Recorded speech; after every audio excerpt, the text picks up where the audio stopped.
Goshen, a professional astrologer, and in this video I want to talk about Aquarius Sun and Rising for 2024. Welcome here, Aquarius. We're going to do a brief overview of the year and then go month by month. So if you want to get your calendars out and notate some important dates, that can be really useful. When I do give a specific date, you could take a day on either side because it depends on your time zone. And I recommend that for timing, you do watch your rising sign as well as your sun sign. And let's dive in. So Aquarius, 2024 is a year that you get to reevaluate so many things.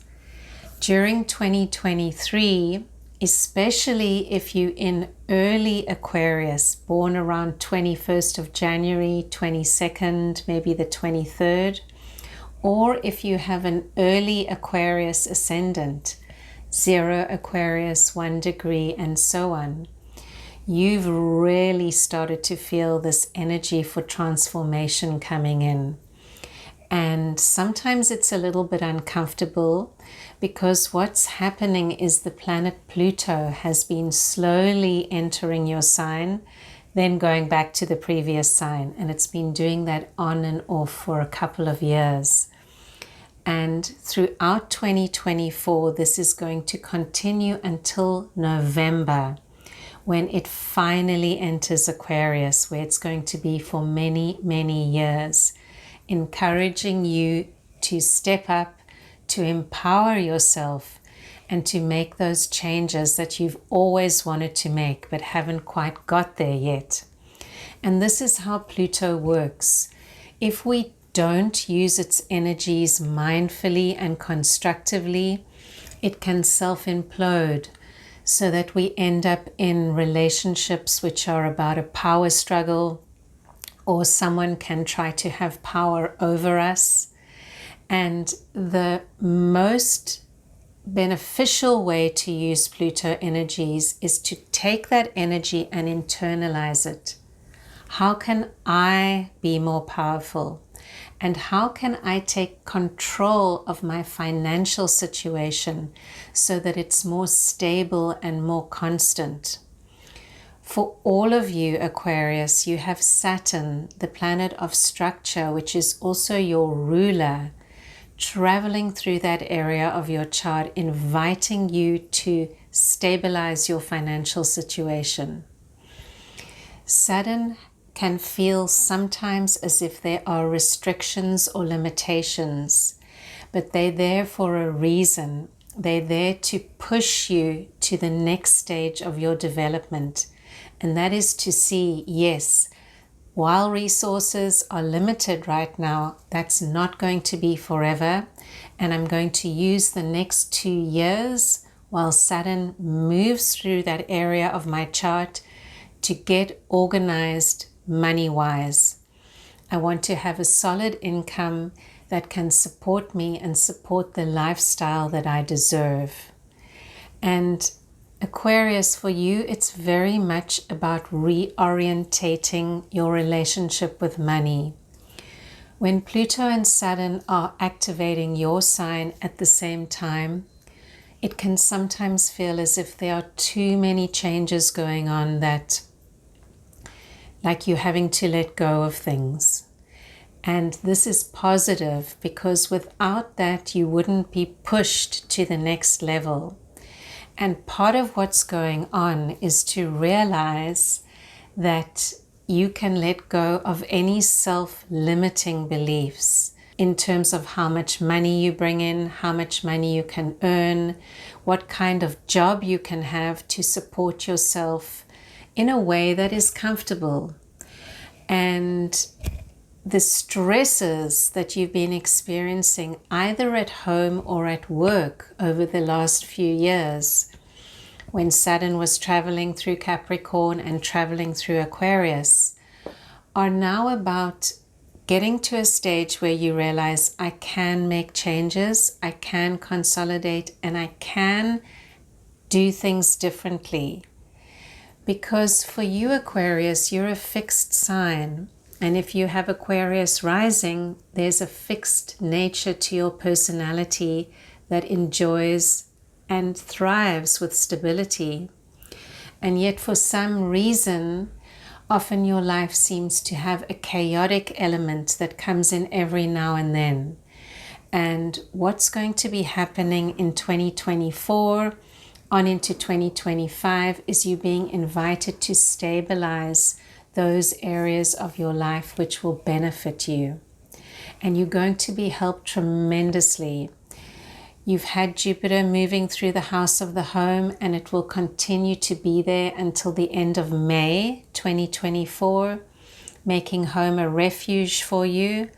And then in early June, it's moving for a year into the sector of your chart, which has to do with relaxation, creative projects, giving love, romantic partnerships, children, a positive energy. Jupiter's moving into an air sign. You are an air sign. So there's a harmonious resonance. And Jupiter is the planet of bounty. It wants to bring more of that pleasure in, more of that joy, more of that time of simply being and not feeling as if life is one stress after the other. So I invite you to step back, reflect, and to take 2024 as an opportunity for reprogramming limited beliefs, especially in relation to resources. And then as the year moves on, bringing more relaxation, more pleasure, more joy into your life, and more creativity. January 2024 starts off in a relaxing way for you. The first 3 days see you hanging out most likely with friends or with a group that you feel comfortable with. Then from the 4th of January onwards, all the way through to mid-February, it looks like you're having a quieter time. You're not in the mood to go out a lot, socialize. You're pulling back. There's a time of working on yourself. Maybe you have the opportunity to go on a retreat. This would be favored. Or simply to put your head down and get back to work with no fuss. I don't see you particularly active in a social sense, and that's fine, because around January the 20th, the sun is going to enter into your sign. And that's my opportunity to wish you a happy birthday, Aquarius. If you're Aquarius Ascendant, the sun is going to enter into your first house, bringing the light. So often that period of 3 to 4 weeks before our birthday or before the sun enters the Ascendant, it is a quiet time. It's a time that is lawfully quiet, and we don't have to force and rush about. So January 20th brings in that energy, and then you're ready to step out. Mercury will follow into that house. That's your house, Aquarius, on the 5th of February. Then later on, we've got Venus coming in, and then Mars by middle of February. What does that mean for you, Aquarius? It means there's action, life, maybe beauty, maybe small joys, small pleasures coming into your life, into your person. Go to the hairdresser, treat yourself to something beautiful. This is your time. You've got the sun in your sign. All these planets are gathering, and they're saying it's a good time to be out and about. As the month draws to a close, however, there's again a little bit of a retreat. Around the 24th of February, a full moon in a quiet place of your chart. A chart that might ask you to do some deep soul searching, some therapy. Maybe you are hooking up with someone that you go to for healing or a counselor. Use that time well. And that's what's on offer for that first full moon in February. March continues with this mix of energies between outward and inward motion. Maybe you're simply going to work every day. Not a lot going on in early March. Then around the 22nd, a big shift of energies. This is now the time that we mentioned in the beginning of the forecast to look at money, to look at resources, and to get them in order. You're going to have an emphasis in that part of your chart from around March 22nd until the end of April. So a good time to get organized, and also see how your self-worth is at this time. Is there something you can do to make yourself feel better? Step out and do it. If you need to exercise, whatever it is, something that brings positivity and joy in your life, this is a good time. And we're gearing up towards eclipse season. Unless you have planets in Aries or Libra, this eclipse season is not going to be as intense as it's been for you for the past 18 months, Aquarius, where everything was activated by those eclipses because they were also in fixed signs. So how it's going to work for you energetically is the first eclipse of the year, March 25th, is in an area of your chart which has to do with travel or higher education, or simply philosophy, your ideas, how you view the world, what you think about things. And its sister eclipse, which will take place on April 8th, is going to happen in a place of your chart which has to do with short trips, commuting, siblings, brothers or sisters, and simply going around your business. Maybe you're studying something. Maybe this is coming in the spotlight during these eclipse seasons. So try not to worry too much. Don't let the media hype it up. My only suggestion to you would be, if you do have a big decision to make about, for example, what you're going to study next year, or how you're going to organize paying back a big loan that you've taken, or something to do with a trip, a travel abroad, you're hoping to do that and you're planning that, I'm going to suggest you wait until after April 8th to finalize that decision, or sign those contracts, or book those tickets. Some more information often comes to light once the eclipses are over, and you can move forward with greater clarity. Another reason why I'm suggesting to hold off signing those contracts is that there will be a Mercury retrograde period from April 1st to the 25th. So what does that mean for you? It's taking place in the same area of your chart that has to do with communication, with education, with commuting, with cars, with traveling here, there, and everywhere for work. Whatever you do, or however you can apply that, it could also pertain to neighbors, your local community. Something can come up at that time and it feels as if it's being redone, or it's slow, or it's delayed. It's a great time to visit old friends, to invite neighbors over. You've always meant to have them over, but you haven't. Now's a good time. It's a wonderful time to review all your documentation on something. If you want to refinance a mortgage, get it ready, and you'll be all systems go by the end of April. Don't worry about small delays, roadblocks, and so on. They come and go quickly, and there's no point in getting annoyed or irritated at them. This is what Mercury is about. It's telling us, if you're rushing about during the season that I'm retrograde, you're probably going to run into some delays. So why don't you relax and take it a little bit easy? The other energy, Aquarius, that you have during April is a full moon on the 23rd, give or take a day on either side. And that's going to highlight the work-home axis. And if not that, then it could be pertaining to one of your parents. So there might be something that needs to be done at that time. Something could come up.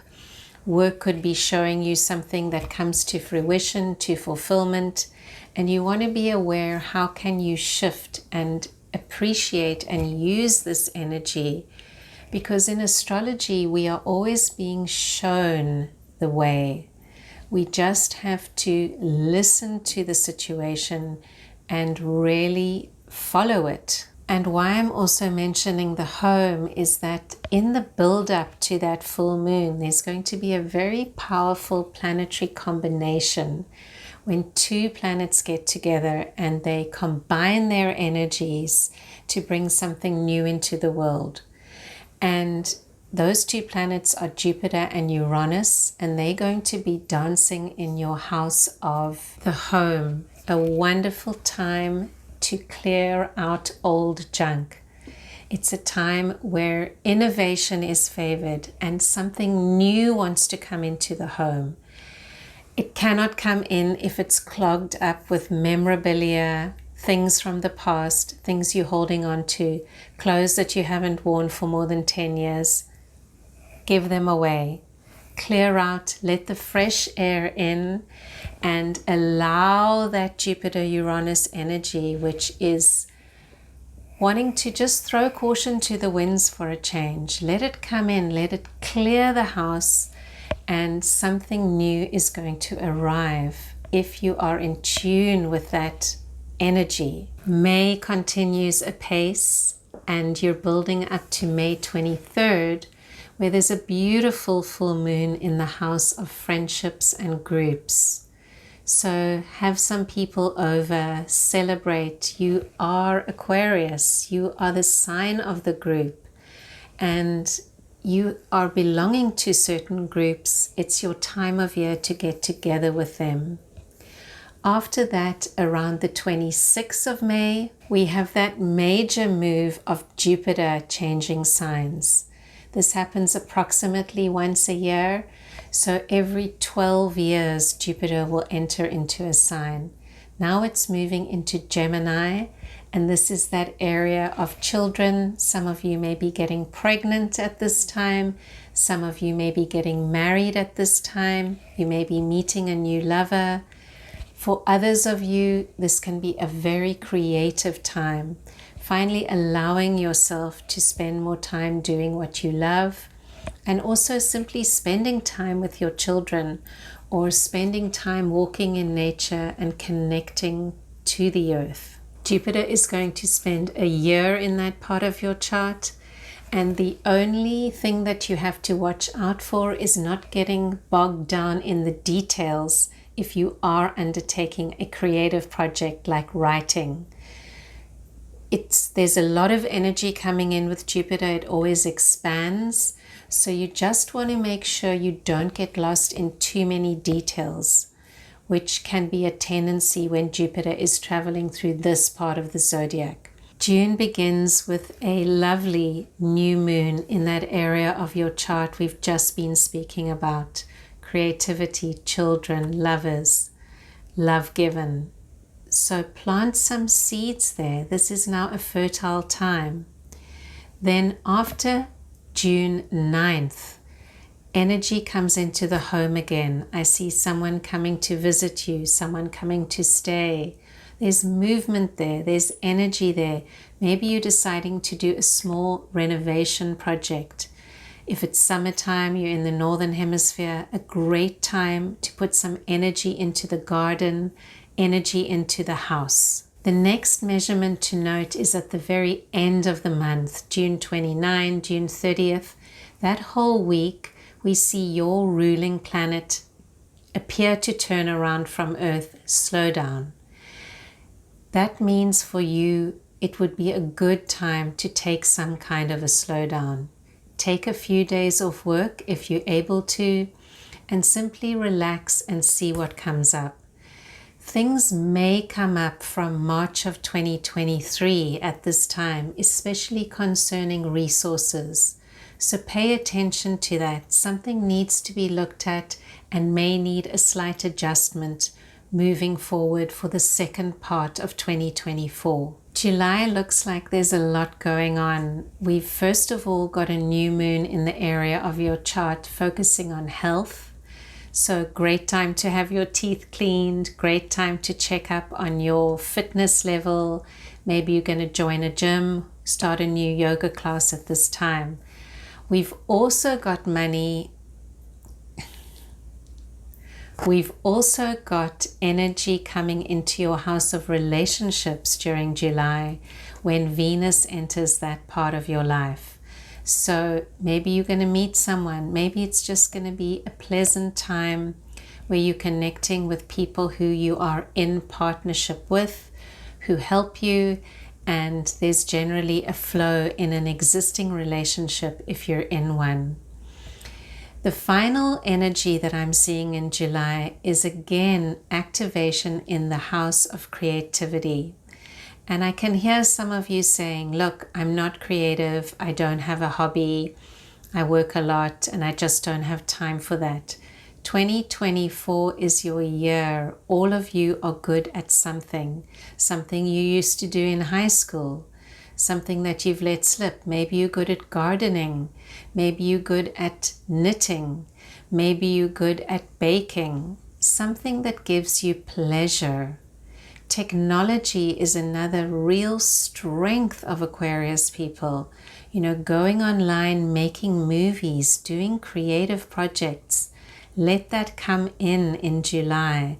Mars will be entering that area of your chart. Mars likes to have something to do. If we don't channel Mars energy wisely, we can end up having outbursts or feeling anger because we're not utilizing this energy that has to come into the world. Mars is an action planet, so use it, channel it mindfully. August gives you an opportunity for a slowdown, Aquarius. There's another Mercury retrograde in a quiet area of your chart. You're allowed to relax. You're allowed to not give 100% to work during this time. We also see a continuing of relationship energy, especially at the beginning of the month. And then at the end of August, there is an interesting aspect. It's taking place between Jupiter and your ruling planet Saturn. And it's asking you to realign with your purpose. What am I doing here? What have I come to give? And how can this come through in my daily life? Do I have a job that supports what I really feel comfortable doing and what I'm good at doing? So use the end of August to reflect, to realign, and then to maybe adjust your life path just that little bit so that you are truly connected to your purpose. It's very fascinating that this aspect between those two planets is taking place at your full moon. So there's a full moon in Aquarius on August 19th. Something should be coming to fruition for you at this time. It's something you can build towards when you set those intentions at your new moon around your birthday. You've got all those months until mid-August, late August to bring those intentions to fruition. September looks like a time where you just going about your business, your daily routine, working hard and keeping your head down. There's a lot of energy also in that area which encourages you to get healthy, to adjust your diet if it needs adjustment, and to really take care of your health. We do have a solar eclipse on September 18th. That's going to ask you to reevaluate self-worth, money situation. How am I doing? Am I going to finish the year strong? Then moving on to October, we always have two eclipses. So the second eclipse in that series is going to be on October 2nd. And that's going to take place for you once again in that house of foreign travel, connecting with people around the world, or studying something new, expanding your mind, armchair travel, whatever takes your fancy. So during an eclipse, something wants to come to light. What needs to be seen at this time, and what can you do to bring that love of learning into your life? Many of you are people who love learning. You love reading. So what can you explore, and what does that eclipse want to show you about how you relate to others? It could also bring up religious or spiritual questions for you. Tackle those head on. That's how the eclipse works, and let's see what is released during that season. November sees work, relationships, and home activated. So the month begins with a beautiful new moon in the place of work. It may be time to turn over a new leaf at work. Have you got to adjust your attitudes towards something that's going on? Maybe it's someone that you work with, someone in the company, someone on the job. What can you shift at that new moon so that you move towards the end of the year with a clean slate? It's like a refresh button for work. Then as November goes by, energy is activated in the house of relationships. If you're not in a relationship, things might come up for you about that topic. Why are you not in a relationship, and are you happy with that status? Is there something that you can let go of and adjust to give you more comfort in your situation? If you are in a relationship, and happily so, how can you work on that relationship so that it can be even better than it is at this time? Then near the end of November, a very important full moon. That's going to take place in the area to do with the home. It's an interesting energy because there's energy for change, something shifting, something moving. Are some of you possibly moving apartment or house at this time? But there's also a sense that there's a bit of a slowdown and something needs to be looked at from another angle. So maybe you need to reassess your lease, reassess your mortgage, look at your living situation at the end of November and see, where do I want to be in January, February of next year? That full moon might bring things up around the home. It could also be around someone in the home. So always with full moons, keep calm, especially as they are building, the day before, the day of, and then after that full moon, we can relax a little bit. And it's December, the holiday season. There's a wonderful opportunity to kick back a little and slow down in the last month of the year. Mars, our action planet, is taking a holiday too, so we can follow suit and do the same. And for you, this is taking place in the very public area of your chart, that place where we do talk about relationships. And it's also going to dip back into that sector of your chart to do with health. So you want to be paying attention to your beautiful life at this moment. You're eating well, you're exercising. If you're in a relationship, you're being very mindful of how to support your partner at this time. If you are looking for a relationship, you're going to come up with energies that need to be readdressed. Maybe some things from the past will come up for you, and you're going to tackle them and then be able to move forward in 2025. The other special thing about December is we have not one but two new moons. The first one is at the beginning of the month. It's in your house of friendships, new beginnings, maybe new friends, new groups. Are you meeting someone? Are you setting down new relationships which are going to blossom in 2025? And the last full moon is on December 30th. And that's in a quiet place of your chart, Aquarius. So you don't need to feel that there's anything amiss if you don't want to party the new year in. You can take your quiet time and relax and do whatever makes you feel comfortable. So I wish you all the best for a beautiful, healthy, wise 2024. If you found anything useful in this video, please like and subscribe and post your comments below. I really love them. And I will see you next time.